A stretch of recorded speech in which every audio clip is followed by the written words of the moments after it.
Why, hello there, my neck hurts. Hello there, everyone. It is I, the greatest what if in this video. Yes, it's me, Epic's What If, and today I am back with the second episode to What If Naruto had been adopted by the great Shisui Uchiha himself. Now, in this What If, we left off with Naruto and Kiba switching places in terms of teams, as Naruto was put in the team that was formerly Kiba's, and Kiba was put in Team 7. Kiba, Sasuke, and Sakura, they get along as well as they can, and Naruto, Hinata, and Shino, they make a powerful team because nobody hates them on that team, and also, just watch the first video, I'm not going to explain everything. Anyway, let's go into this one. Now, Naruto is sent on his first few missions, which are obviously going to be the D-rank missions, catching cats, herding dogs, and blah blah blah.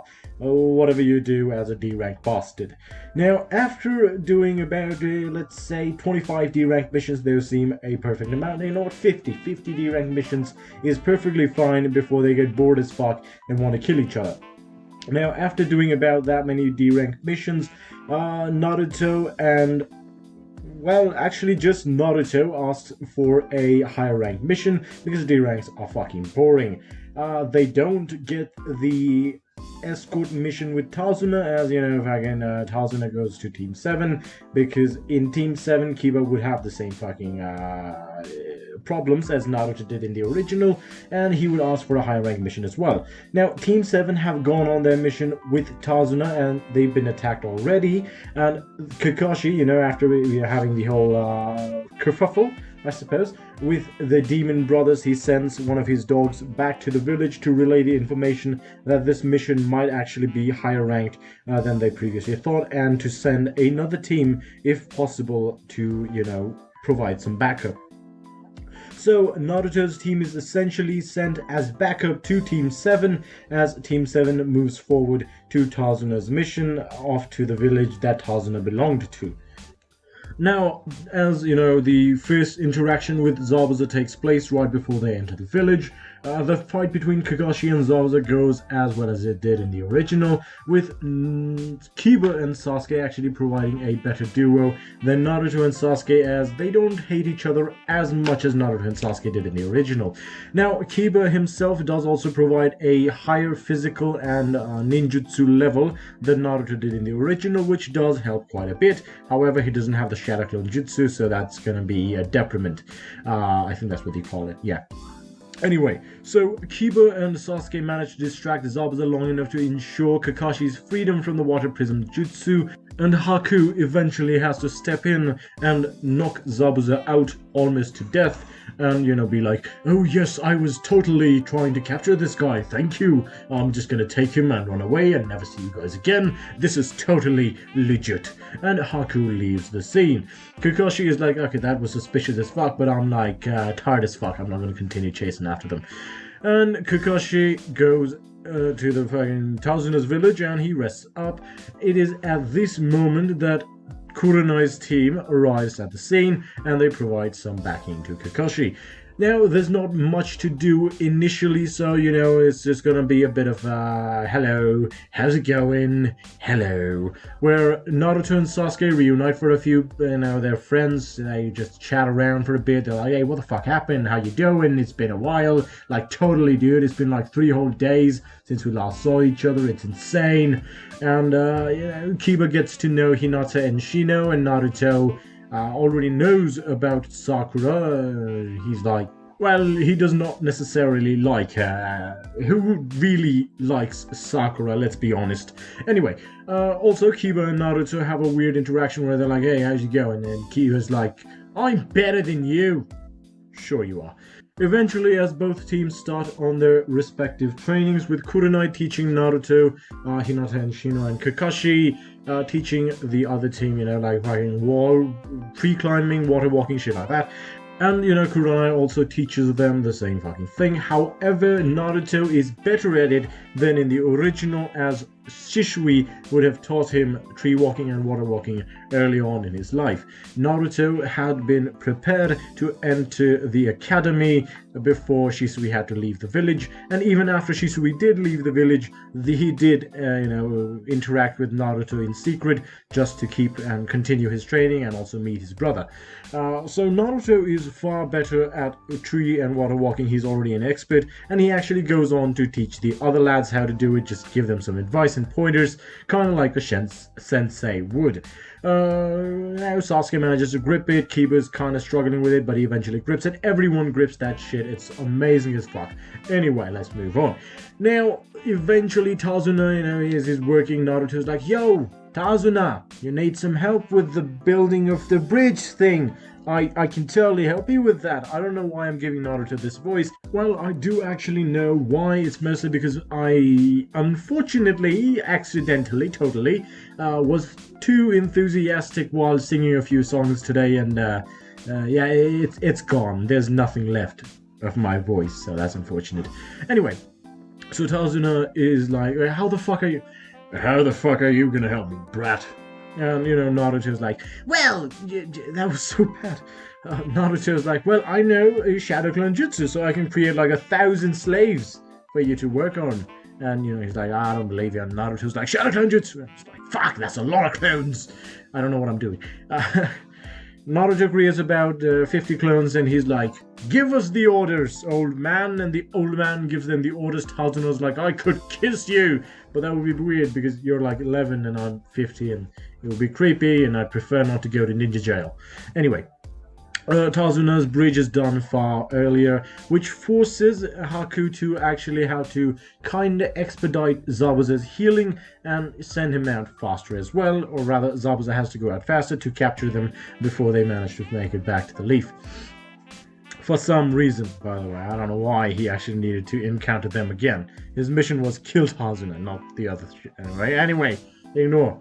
Anyway, so Naruto eventually, he had some pointers pointed to him by Shisui when he last met him about the body flicker technique. So Naruto goes to the woods and starts training his body flicker. It can almost flicker before he manages to teleport somewhere, but it is taxing as fuck. And he's like, okay, I'm not gonna be able to do this right away. So he keeps on training with his shadow clones because, Shisui would have taught him the importance and the objective of the shadow clone jutsu. So he eventually manages to tap it down, but by the end of the training session, he's knocked out and he's just resting in the grass when he hears a beautiful, beautiful man sing with the angelic voice for woman. It was confusing. It was. So Naruto encounters the very first trap most of us saw in anime, and Haku's like, I'm a man, and Naruto's like, what? They have that interaction that they did in the original. However, Naruto is a bit suspicious of Haku as he feels something's familiar. Wait, no he doesn't. He feels nothing towards Haku except confusion, because Naruto wasn't there. I totally forgot about that, sorry. Anyway, so, Naruto goes back, he's like, oh yeah, I gotta save people, that's why I'm gonna be stronger, and Haku's like, that guy's not half bad, I do kinda like him, yes I do, Haku says to himself as he walks away, to turn to Zabuza. Anyway, Naruto returns back and he's like, oh yeah, I managed to learn this insane thing that I'm gonna show you guys someday. Just you wait, it's gonna be amazing, it's gonna blow your minds, you're gonna like foam at the mouth and collapse like that weird altar dude. Anyway, they return from the mission as the bridge has been built, and it's like the fucking kid. Naruto encounters that kid and he's like, fuck you kid, we are shinobi, we die on the battlefield, blah blah blah. A great speech. Imagine it's an amazing speech and you're all emotional at the level of quality that I bring to these what ifs. It's amazing, the most insane speech you've ever heard. Anyway, I'm so fucking tired right now, I don't know why.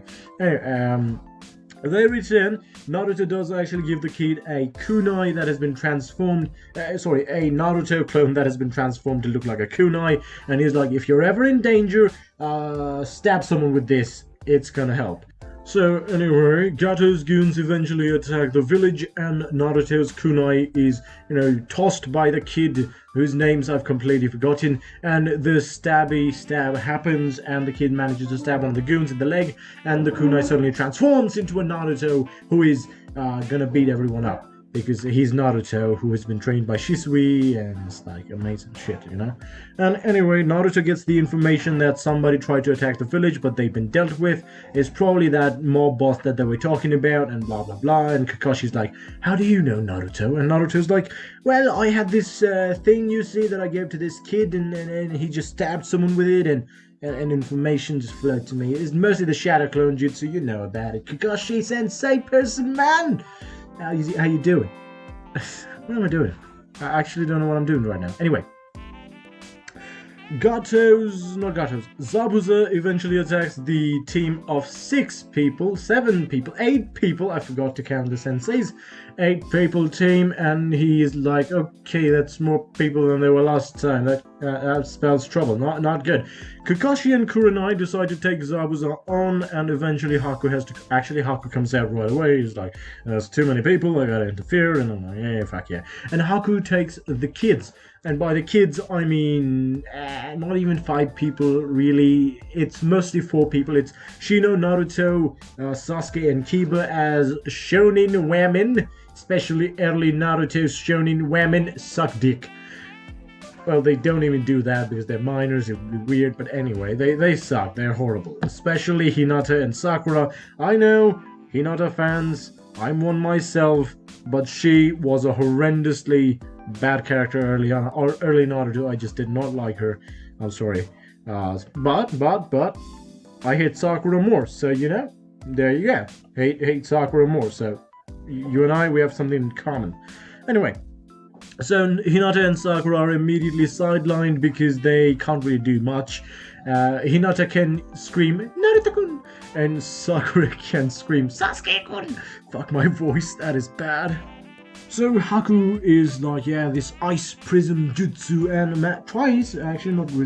he tries to capture all 4 kids in the ice prism, but Naruto does a shadow clone right before and tosses like 5 shadow clones away before, away. He wants to be inside the prism to see what it's made out of, and the 5 shadow clones outside can make more shadow clones to actually try and break it from the outside. He's heard about the ice release Keke Genkai before from Shisui, who's like, this thing, it's insane, like really good, but it's rare as fuck, dude. And he's like, yeah, what do I do against it? I don't know. Body flicker, baby. I'm hoping the body flicker works as we all think it does and actually can teleport someone outside. If it doesn't, that would suck. Anyway, so Naruto and Sasuke and Kiba and Shino have to fight Haku on the inside. Shino is not a close range combatant and Haku is going really close range. So Shino's bugs are, well, they're not going to be much. They can start the chakra draining process, but Shino needs to be protected by the others. And Kiba is a physical fighter, so he's like, I'm going to show you, Naruto and Sasuke, I'm totally better than you guys. And he attacks the walls and he immediately gets his ass whooped like a dog. He's beaten like a fucking dog because you get it because he's like dogs. Anyway, so he's immediately out of the battle. He's like, I can't. I'm sorry. Sasuke and Naruto. Look at that. It's back up to Sasuke and Naruto. So familiar territory, boys. I have no idea why that was hard for me to say. Anyway. So Sasuke has an idea. He's like, I'm gonna genjutsu this. He tries it, it fails. Sasuke then uses a fireball jutsu and Naruto uses a mud wall jutsu to protect the lads who are right next to them. And the lads are protected. The fireball doesn't do much. It does melt some of it, but he immediately notices that the moisture in the air is immediately like filling up the thing. The water around the bridge is like, yeah, I'm gonna take it up, and the walls are gonna be secure again. So that's not gonna work immediately. But Naruto does get a plan from this. He's the clones that he had outside, he suddenly is like, I can suck shit up. So he starts creating a few seals, very basic chakra seals these would, be used to like seal some minor levels of chakra. But seeing as how Naruto can create like a fucking billion shadow clones, actually 1,000, he's like, yeah, I can make enough, and he starts making chakra seals outside. Meantime, in the meantime, Zabuza's getting his ass fucking handed to him by Kakashi and Kurenai.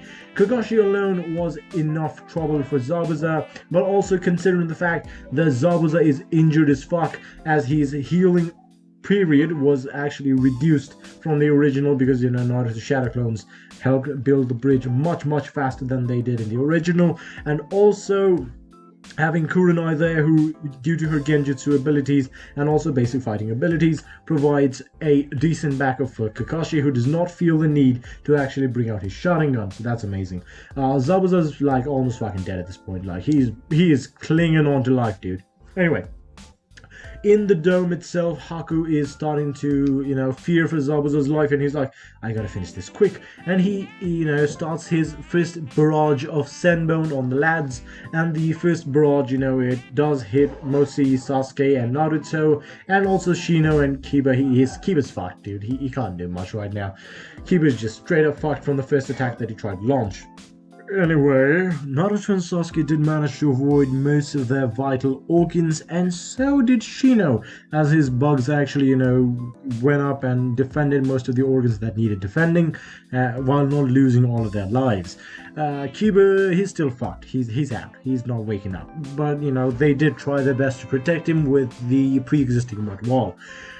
Now, at this fucking point, Naruto's clones get into action and start sucking away the chakra, and so do Shino's insects, sucking away the chakra from the ice dome as well, and Haku realizes that his ice is failing. It is at this very point that Sasuke uses his Sharingan to try and point out where Haku might be, and Naruto is getting the information from Sasuke, as Sasuke is like, Naruto, there! And Naruto uses the body flicker to teleport right behind where Haku is supposed to be, outside of the dome, and actually attack him from there, while Sasuke attacks him from the inside. Now, this double-pronged attack does catch Haku off guard, and Haku is injured heavily. It is at this point that Haku's mask falls off, and Naruto's like, You're the guy, girl, person from before. And Haku's like, I have to save someone, Naruto. I'm sure you understand. And he jumps in front of Kakashi's Chidori before it hits Zabuza and dies. Zabuza's also gonna die, by the way. He's not gonna make it. I'm sorry, that's not possible. And then, of course, Gato's like, yeah, thank you very much, my dear. You've saved me the trouble of having to kill those bastards. And Naruto gives his impassioned speech about Shinobi and the life and Haku's love, and Zabuza's like, Kakashi, give me that kunai. And he gets a kunai in his mouth, and he just launches his attack and kills everyone. I had a much more enthusiastic reaction last time, and I almost coughed my lungs up, so no more reactions that are too enthusiastic, not for this video.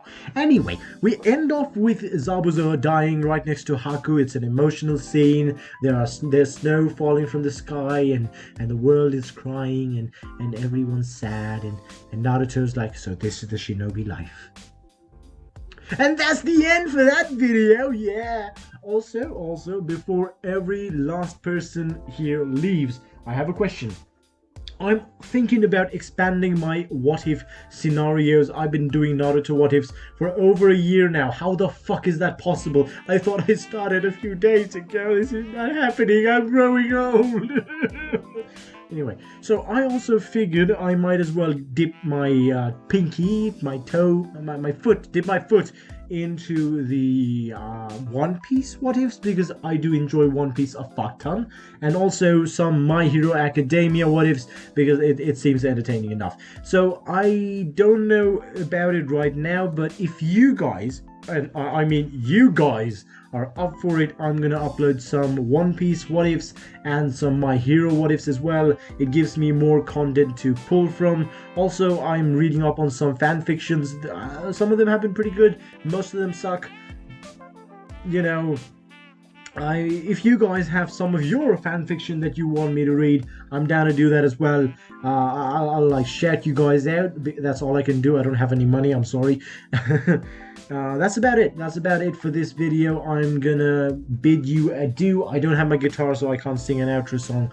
Yeah. Farewell, my fellow lovelies, my what if people, my bros and sisters and non. It's too many people, dude. Goodbye.